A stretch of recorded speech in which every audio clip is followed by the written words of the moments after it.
لوگوں نے مغرب کا سفر کیا ہے، وہاں جہاز میں 12 کے بعد 14 نمبر سیٹ آ جاتی ہے، 13 نمبر سیٹ ہی نہیں ہوتی. یہ منحوس عدد ہے.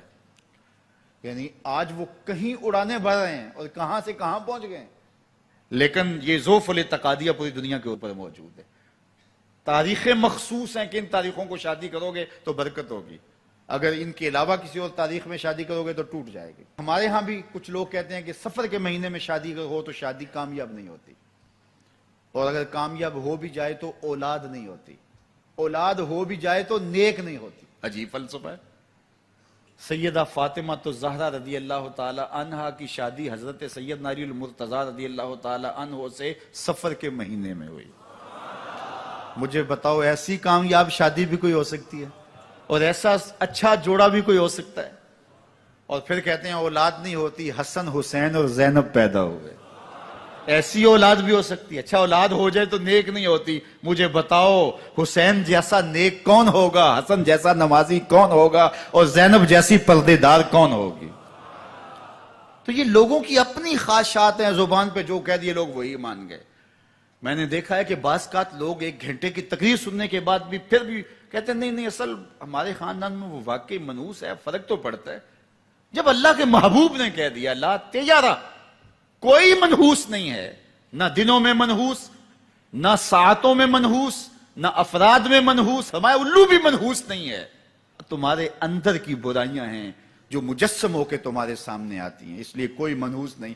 ہمارے والدین نے بچپن میں ہی ہمیں یہ باتیں اچھی طرح سے ازبر کروائیں اور ہماری تربیت اس طرح کی کہ ہم الحمدللہ کبھی بھی ذوف الاعتقادی کا شکار نہیں ہوئے. تو آپ بھی اپنی اولادوں کی ابھی سے ایسی تربیت کریں کہ ان کا توکل اللہ پر ہو، ان کا توکل اللہ کی بابرکت ذات پہ ہو، اور وہ اسی پہ بھروسہ کرنے والے ہوں. جب اس پہ بھروسہ کرنے والے ہوں گے تو زندگی سوکھی گزرے گی. کبھی مشکل آ بھی جائے گی تو پریشانی نہیں ہوگی کہ دیکھیے کبھی خنداں کبھی گریاں، کبھی اللہ کچھ عطا کرتا ہے کبھی کچھ عطا کرتا ہے. وہ محمود غزنوی کو بوڑھے لوگ محبوب تھے، لیکن سب سے زیادہ محبوب ایاز تھا. تو ایک دن اس نے اس کو خربوزہ دیا تو وہ چٹخارے لے کے کھا رہا تھا. بادشاہ نے چکھا تو وہ کڑوا تھا. کہا ایاز یہ تو کڑوا ہے. تو کہا کہ حضرت ہاں کڑوا ہے.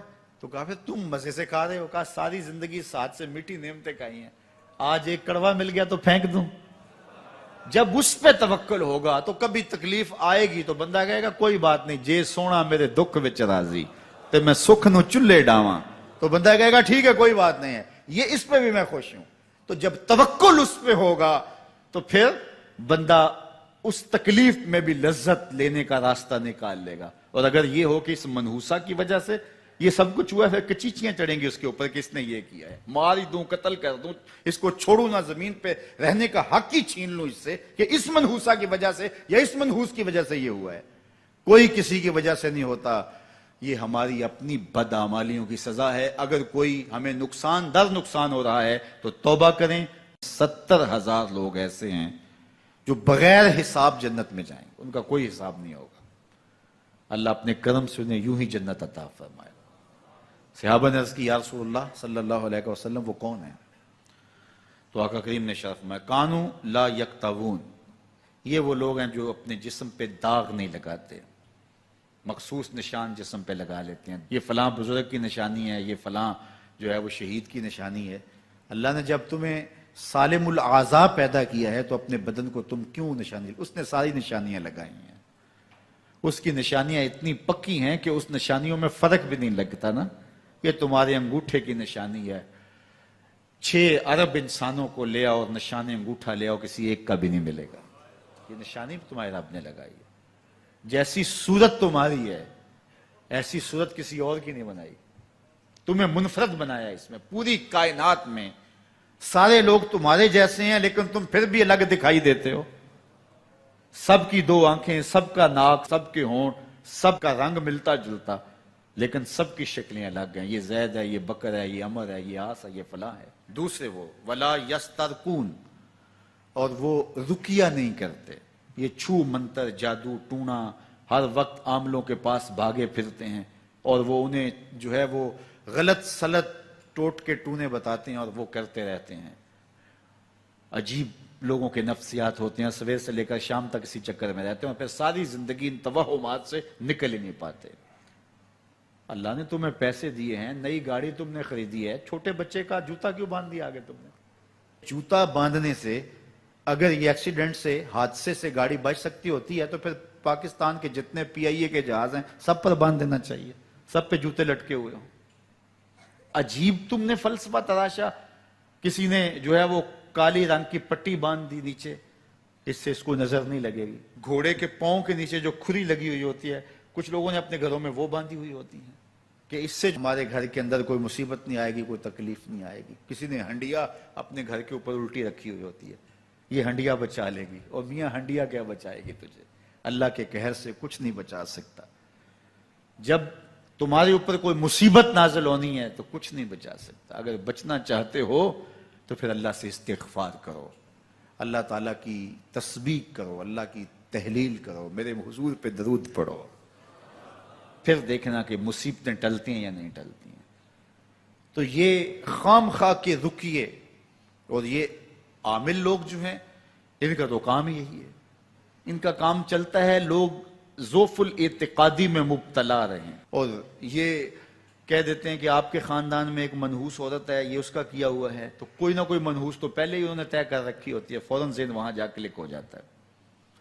اس کا نون سے نام شروع ہوتا ہے، اس کا کاف سے نام شروع ہوتا ہے، اس کا جیم سے نام شروع ہوتا ہے، تو پورے خاندان میں کسی کا نام کاف، نون یا جیم سے تو شروع ہوتا ہی ہوگا، یا دوستوں میں، تو فوراً ذہن جو ہے ادھر منتقل ہو گیا۔ اب یہ بابا جی نے بتا دیا ہے، ہاں ہاں ہاں اس نے یہ بات کی تھی، کچھ باتیں یاد آنے لگیں، اس کاف سے شروع ہونے والے نام کے ساتھ نفرت پیدا ہو گئی۔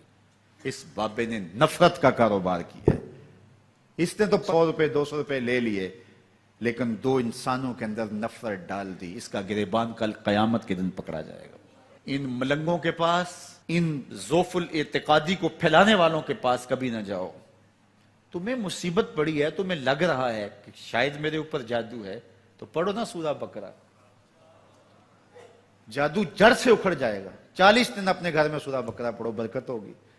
کہتے ہیں مولوی صاحب 40 دن تو نہیں پڑھی جا سکتی، 2.5 پارے، ہمیں کوئی تعویذ ہی کر دیں۔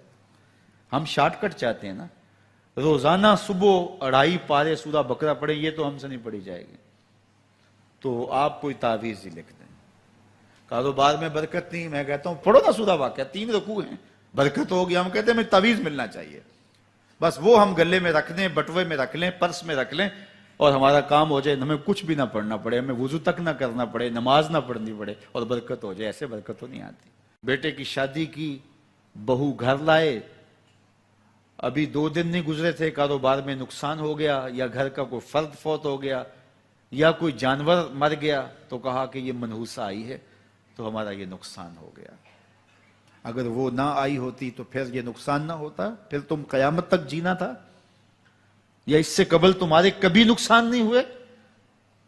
تمہارے گھر کے اندر بیٹیاں موجود ہیں، یہ بھی کل کسی کی بہو بنیں گے، اور ان کا بھی کوئی نقصان ہو سکتا ہے، اور یہ بھی منحوسہ قرار دی جا سکتی ہے۔ پھر تانو تشنی کے تیر جو ہے وہ اس کے اوپر لگائے جانے لگے۔ کتنی زیادتی ہے، کتنا ظلم ہے، کسی کا دل توڑنا، کسی کا دل دکھانا، کسی کو منحوس قرار دے دینا۔ از خود تمہارے پاس کیا سند ہے؟ تمہیں الہام ہوا ہے؟